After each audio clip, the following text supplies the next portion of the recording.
Shalom Aleichem, bienvenidos a Momentos de Torah. Vamos a empezar a estudiar, si Dios quiere, el Tratado de Peah. En este tratado vamos a aprender, vamos a estudiar las distintas obligaciones que posee un judío que tiene un campo, que tiene árboles, de entregar parte de los frutos que ellos producen para los pobres. Por ejemplo, la mitzvah que vamos a estudiar a continuación, que es la mitzvah de Peah, que es dejar una parte del campo o de los árboles a la hora de cosechar, dejar sin cosechar y posibilitar que los pobres ingresen al campo y ellos recolecten, o la mitzvah de Shihechá, es decir, la mitzvah de que cuando una persona se olvida parte de la cosecha, no volver a recolectarla, sino que abandonarla para que sea recogida por los pobres, y otras diferentes circunstancias en las que la Torá indica que la persona debe dejar esos frutos para que sean recolectados por los pobres, como dijimos. Ahora, la primera Mishnah y los primeros capítulos de este tratado enseñan y se centralizan en la mitzvah de Peah. Por lo tanto, el tratado lleva el nombre de esta mitzvah. Esta primera mitzvah es un poco larga, así que vamos a dividirla en dos partes. Vamos a ver a continuación la primera parte. Una aclaración para facilitar el entendimiento de esta Mishnah es que, por supuesto, una persona que realiza una mitzvah, que se propone realizar una mitzvah, debe preguntarse en qué medida debe cumplir esa mitzvah. Es una de las cuestiones básicas que debe aclarar para el cumplimiento de esta mitzvah. Ahora, encontramos mitzvot determinadas, específicas, sobre las que la Torah no aclaró una medida. Ese es el tema de la primera parte de la Mishnah. Ahora, ¿qué implica que la Torah no aclaró una medida? Dos cosas. La primera, que lo mínimo que la persona haga de esa mitzvah es suficiente para que la persona cumpla con la mitzvah. Sin embargo, la segunda cosa que esto implica es que cuando la persona más agrega en el cumplimiento de esta mitzvah, se considera todo lo que agregue como cumplimiento de la mitzvah y recibe recompensa en proporción, en relación con lo que él aumentó en el cumplimiento de esta mitzvah. Sin embargo, vamos a ver que la Mishnah no enumera todas las mitzvot que nosotros sabemos que la Torah no especifica una medida. ¿Por qué explican los comentaristas? Porque hay mitzvot, oportunidades que la Torah no indica una medida y no se cumple esta segunda regla, que es que la Torah apremia, da sejar, premio a la persona según cuanto aumente. Hay ciertas oportunidades que la persona aumenta en el cumplimiento y no recibe ciertas mitzvot.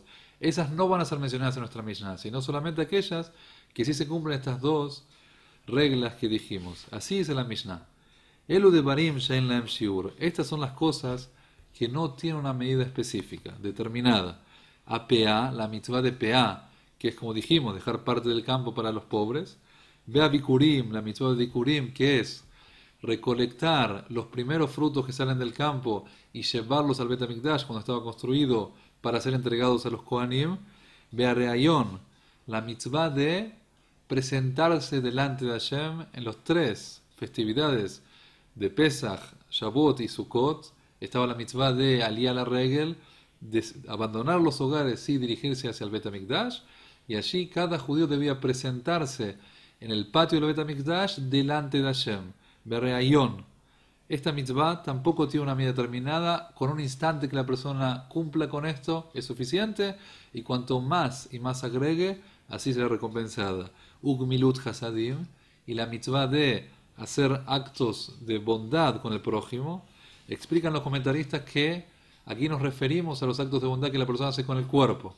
Como es sabido, una persona puede hacer actos de bondad con su compañero a partir de darle plata, por ejemplo, tzedaká a un pobre, o un préstamo a quien lo necesita.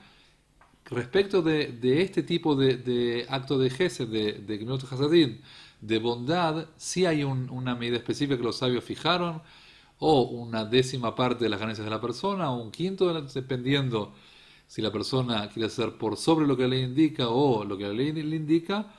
En este caso que decimos que no hay una medida específica, nos referimos a los actos de bondad que uno hace con el cuerpo. Por ejemplo, ir a visitar a un enfermo, o ayudar a cargar a una persona que está cargando una carga muy pesada.